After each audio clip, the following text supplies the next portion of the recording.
just because you came here and pooped out a baby, all right, after walking up through the Eagle Pass, all right, under Joe Biden's administration, okay, just because you're here, just because you're physically present and you have a child here, doesn't mean that child is an American citizen. Shout out to Black Sand. Every visitor is already subject to the U.S. criminal law. Okay, we understand that. Just like when we go other places, we're subject to the jurisdiction of the criminal courts. You commit a crime in London, you might go to jail. Ask Chris Brown. The second clause would be redundant if it meant only that. The framer said it means full political allegiance. The same standard the Supreme Court later applied when it recognized that tribal Indians who owed partial allegiance to their nations were not citizens until Congress actually naturalized them in another law in 1924. Indians born on Indian reservations weren't citizens. Congress literally had to enact a law in 1924. So if you got if the 14th Amendment did not apply to Native Americans, the 14th Amendment came about in 1868. If it didn't apply to Native Americans, and they literally had to enact a law in 1924 to make sure that Native Americans had citizenship, what make you think that the framers intended that people who come up here and poop out a baby, that baby's automatically supposed to have citizenship? It doesn't.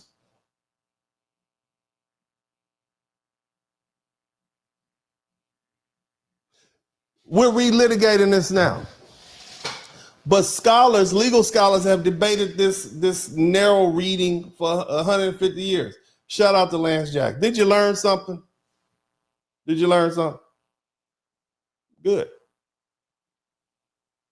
See, here's what's going on, and I'm going to talk about this tomorrow and this week. You're going to have a blistering week here on the Blizzard Kings channel. You're going to learn something. I'm going to hope all y'all mad. I hope the rest of y'all get mad at me. I hope all y'all get mad. I don't care if you're mad.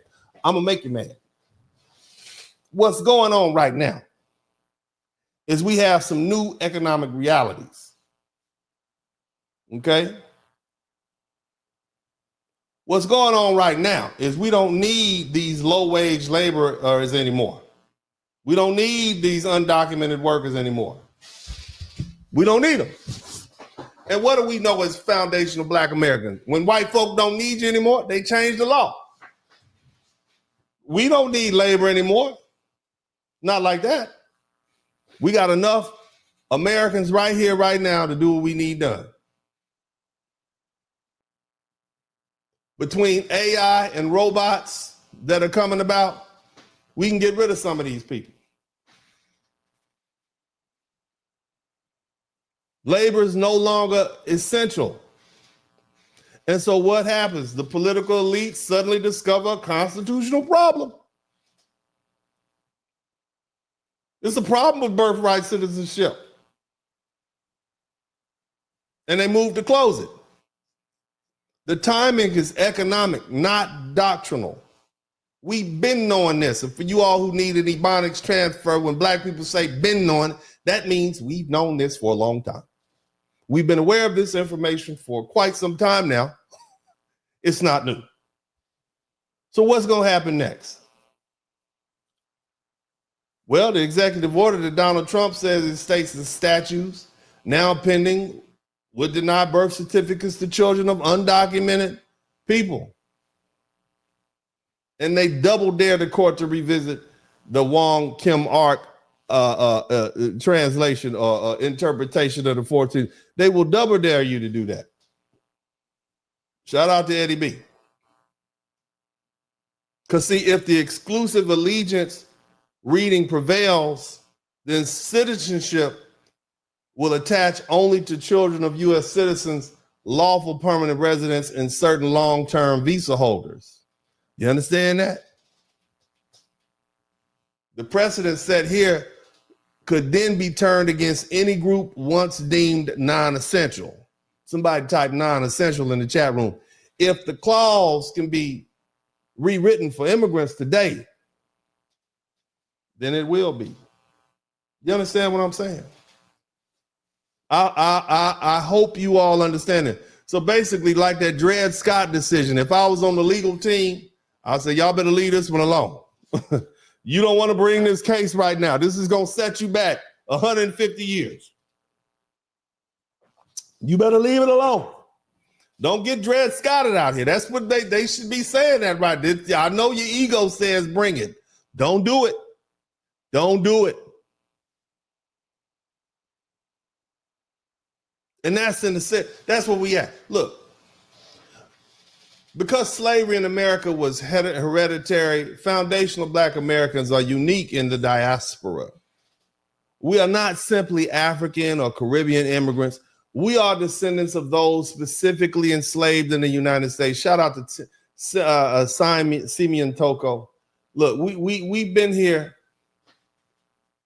for more than 400 years, right? We took you all the way back to 1313 or 1311. I brought you all the way from 1311, 1492, 1500, 1776, or 1619, 1776, 1808, 1865, 1868. We did some time tonight.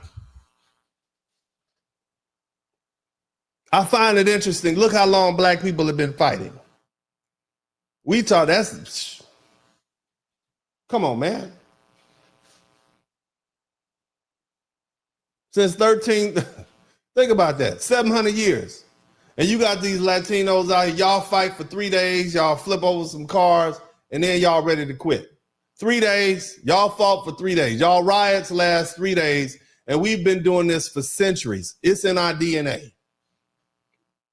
And now you all out there explaining and begging and whining and complaining about how Black people won't come save you. We can't save you. We tried to vote.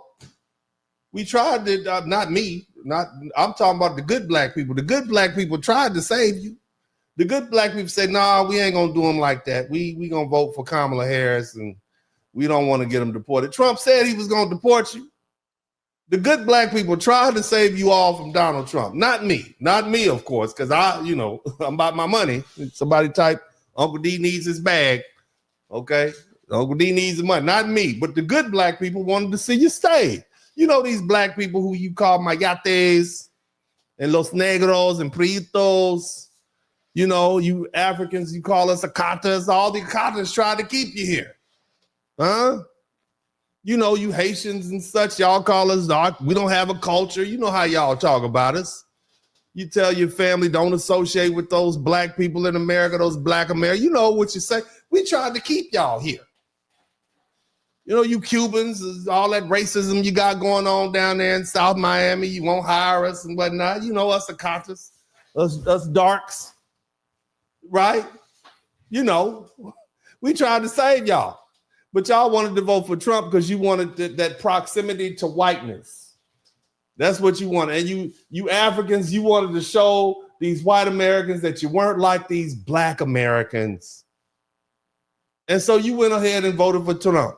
How's it go? I will vote for Donald Trump. That's what they said. I will vote for Donald Trump. And now you're getting deported.